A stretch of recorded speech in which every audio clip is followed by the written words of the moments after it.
notre second reportage, je vous emmène à Madagascar, dans le sud-ouest, dans les zones sèches, avec des paysages fabuleux, à la rencontre du Quatrafaille. Alors, notre point de départ, c'est la ville de Tuléar. Nous allons remonter vers le nord, tranquillement, et nous arrêter dans un endroit où arrive donc une piste que nous allons reprendre donc pour nous amener dans ces territoires où pousse le Quatrafaille, donc à l'état bien sûr sauvage.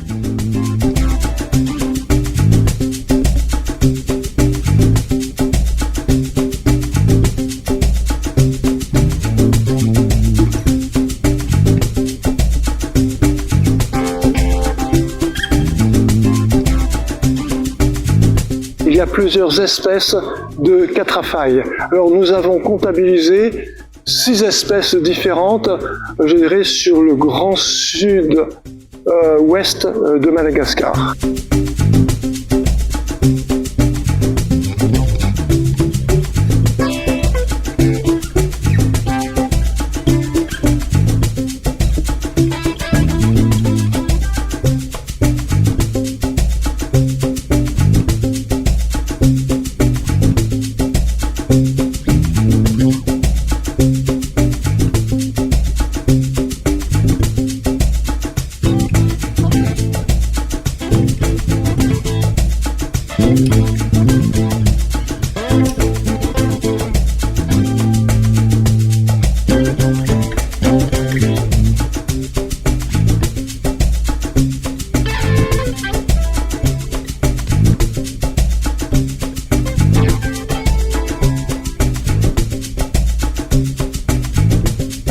Fomba fiasako azy zany, tapahy, somary farata manao an'izay amin'ny famaky.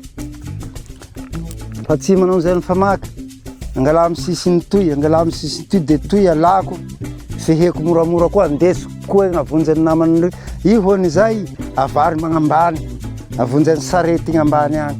Agny tombony azoko lafa zao mangalaka azy, aviloko agny dia i ro ihinanany gn'anako hany velomako. Tsy tiany moa fa tsy dia mitombo firy mitiriny Quatrafaille fa ilany mba avy ora matetiky zay mba malaky be zay malinidiniky reo mba fa satria tsy maintsy ilako raha zay fa i koa tena fotom-pivelomako Quatrafaille toy. Zaho 50 tao. Masikoro. Fa misy 20 tao niasako azy. Alors comme vous le voyez, l'aubier du bois est jaune. Voilà. Alors c'est typique de cette famille végétale. Voilà, vous regardez donc l'écorce et le bois bien jaune. C'est lié à des pigments qui font partie de la famille des limonoïdes, extrêmement amers. D'ailleurs, les Malgaches utilisent l'écorce au départ non pas par distillation, mais surtout par macération, souvent dans du rhum. Voilà, donc pour traiter le foie, mais aussi les douleurs rhumatismales, surtout liées aux douleurs de fractures osseuses. Donc ça c'est sa réputation. Mais bien sûr, on ne peut pas échapper aux problèmes de sexualité, c'est-à-dire donc c'est un très bon stimulant sexuel. Tao koa zay alako retoany. Afarany mangala dia mahita eo amin'ny tokony 10 isan'andro. Satria koa Quatrafaille raiky ty. Fa koa fahatelo amin'ireo. Dia mahita ny 10 zay dia fandraika andro zay. Olo iaby toy sengesenge, olo iaby toy rengerenge, lahy ale toy rehareha, taty iaby toy nehaneha.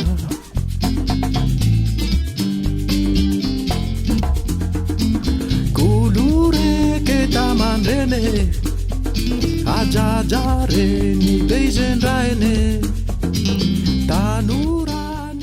Ici dans ce film, sur des grands Quatrafailles, où là nous débitons quasiment des écorces d'à peu près 1 mètre de long sur 20 à 30 cm de large, coupées en petits morceaux.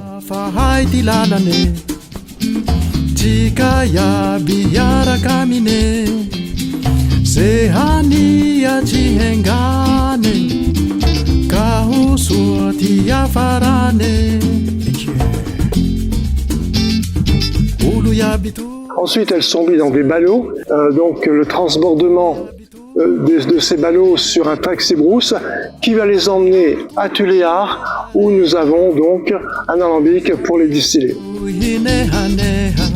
Voilà, nous sommes de retour à Tuléar dans sa vie trépidante et je voudrais donc terminer en vous disant que le quatrafaille en réalité c'est une plante que je connais bien puisque c'était ma découverte il y a des dizaines d'années lorsque passant sur un marché à Tananarive, donc j'ai découvert ces petites plottes donc d'écorce très odorante qui m'avaient beaucoup intrigué, que j'ai fait récolter par quantité, que j'ai distillé. Voilà. Il restait après tout un énorme travail à faire concernant la chimie de l'huile essentielle, mais aussi ses propriétés pharmacologiques et son utilisation basée sur, au départ, la tradition malgache. Alors, j'ai publié un premier livre qui s'appelle L'aromathérapie exactement, dans lequel je parle de ce quatrafaille, Cedrelopsis gravei. Récemment, j'ai sorti donc le répertoire complet des huiles essentielles, qui est donc le volume 2 d'une collection sur l'aromathérapie. Voilà. Dans ce tome 1 du volume 2, eh bien, vous avez donc deux monographies de cette huile essentielle. Voilà. Donc, en particulier, Cedrelopsis gravei, que je vous montre là, donc, avec sa description. Ensuite, les composants de l'huile essentielle, suivi, bien entendu, des propriétés pharmacologiques, des indications thérapeutiques et une très courte bibliographie. Ensuite, très importante également, l'huile essentielle des feuilles, cette fois-ci de quatrafaille, donc, que je vous présente ici. Voilà. Donc là, cette fois-ci, ce sont les feuilles, avec toujours, bien sûr, la composition, les propriétés pharmacologiques et les utilisations. Ce sont donc des huiles qui sont devenues maintenant des huiles importantes dans le domaine de l'aromathérapie médicale. Voilà, moi je vous souhaite de pouvoir les utiliser à bon escient, sachant tous les efforts qu'il faut faire, vous voyez, pour récolter aussi bien les feuilles que les écorces. Je vous donne déjà rendez-vous pour un prochain reportage sur un autre sujet dans un autre pays. À bientôt. Cheese